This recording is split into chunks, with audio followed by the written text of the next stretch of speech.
Desa Sukaasih, sebuah desa kecil di ujung hutan.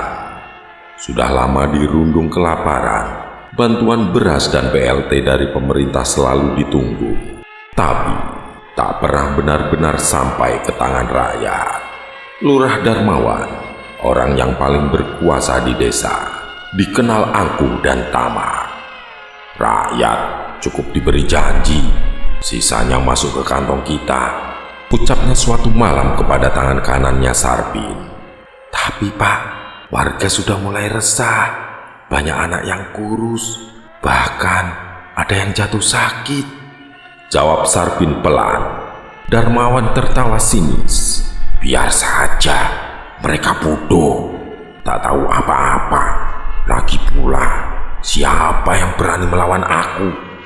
Di sudut desa, seorang ibu bernama Rukayah menangis memeluk anak bungsunya Samin yang tubuhnya kurus tinggal tulang, perutnya buncit karena busung lapar. Nak, bertahan sebentar lagi. Mungkin besok kita bisa beli beras, lirih Rukayah. Tetangga mendekat. Bu, jangan percaya janji lurah. Bantuan itu tidak akan pernah sampai. Kita hanya dipermainkan. Samin hanya bisa mengerang belang. Malam itu, hujan deras turun. Saat pagi datang, tubuh mungil Samin sudah tak bernyawa. Kematian Samin mengguncang warga. Mereka marah, tapi tak ada yang berani menantang lurah. Mayat Samin dimakamkan sederhana di tanah basah. Namun malam itu, sesuatu terjadi. Angin kencang bertiup dari arah kuburan. Seekor anjing melolong panjang, dan dari gundukan tanah baru itu terdengar suara lirih. Aku lapar, aku marah, aku akan menuntut balas. Beberapa hari kemudian, Sarpin, tangan kanan lurah, mendengar suara aneh di gudang beras. Suara kunyahan basah, seperti seorang melahap dengan rakus. Saat ia membuka pintu, karung-karung beras sobek, dan di antara butiran beras itu terlihat sosok anak kecil kurus dengan matanya yang kosong. Mulutnya berlumuran darah. Samin, tidak, mustahil, teriak Sarpin. Sosok itu menoleh. Mulutnya terkoyak lebih besar daripada manusia biasa. Dalam sekejap, Sarpin tewas. Tubuhnya kaku, dengan perut robek terbuka. Kabar kematian Sarpin menyebar. Warga ketakutan. Sebagian berbisik bahwa itu adalah arwah Samin yang menuntut balas. Tapi Lurah Darmawan menertawakan mereka. Hanya tahayul. Jangan bodoh. Sarpin itu mati karena penyakit.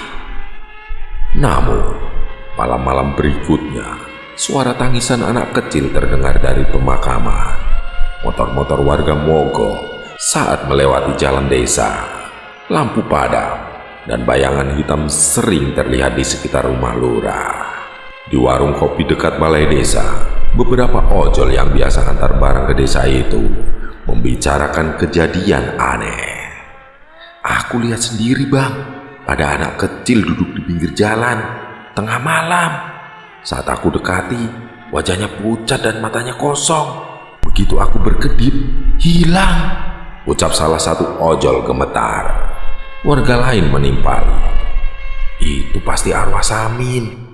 Kasihan dia, mati kelaparan. Kalau lurah tak tamak, mungkin dia masih hidup. Semua terdiam, menunduk. Hanya suara hujan yang jatuh di atap seng menemani percakapan. Suatu malam, Darmawan duduk di luar kerjanya. Tiba-tiba, suara kecil terdengar di telinganya. Aku lapar, aku lapar. Keringatnya mengucur. Ia menoleh ke jendela. Terlihat bayangan anak kecil kurus berdiri di luar dengan perut buncit dan senyum mengerikan. Darmawan berteriak dan memanggil penjaga, tapi saat mereka datang tak ada siapa-siapa. Ketakutan Ketakutan membuat warga akhirnya berkumpul. Mereka menuntut lurah mengembalikan bantuan yang dikorupsi. Anak-anak kami mati kelaparan, sementara kau berpesta dengan uang kami, teriak seorang bapak tua. Lurah hanya menjawab dingin, "Aku lurah di sini. Kalau tidak suka, pergi dari desaku." Amarah warga semakin membara, tapi rasa takut terhadap kekuasaan lurah membuat mereka kembali bungkam. Malam ke-40 setelah kematian Samin, arwahnya berubah, tak lagi menyerupai anak kecil, melainkan iblis dengan tubuh kurus tinggi. Kulitnya hitam pekat dan perutnya buncit pecah-pecah. Mulutnya penuh gigi tajam. Ia berbisik dari balik kubur, "Aku tak hanya lapar, aku haus darah." Malam itu, rumah Darmawan sunyi. Dari dapur terdengar suara kunyahan lagi. Saat ia mengecek, terlihat iblis itu sedang melahap isi karung beras bercampur dengan daging mentah. Darmawan berusaha lari, tapi pintu terkunci sendiri. "Kau kenyang, sementara aku mati lapar. Kini giliranmu yang kurasakan." Iblis Samin menerkam Darmawan. Tangannya menembus perut lurah, menarik keluar isi usus dan hatinya dengan suara belepotan. Darmawan menjerit, "Ampun, jangan!" Tapi iblis itu hanya tertawa. "Haha, aku lapar. Perutmu kini santapanku malam ini." Darah muncrat ke dinding. Tubuh lurah roboh tak bernyawa. Esok paginya, warga menemukan jasad Darmawan di kursi ruangannya. Perut hancur, isi tubuh hilang. Tak ada yang tahu bagaimana hal itu bisa terjadi. Di dekatnya hanya ada secuil beras bercampur darah.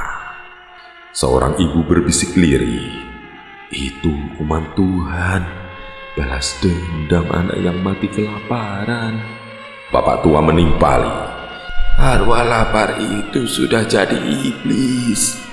Semoga tak kembali." Namun, malam-malam berikutnya, beberapa warga masih mendengar suara tangisan anak kecil dari kuburan. Nafsu tamak lurah yang zolim berakhir mengenaskan. Dari perut kosong seorang anak kecil, lahirlah kutukan yang abadi. Dan sampai kini, suara lirih itu masih terdengar. "Aku lapar, aku lapar." Selesai.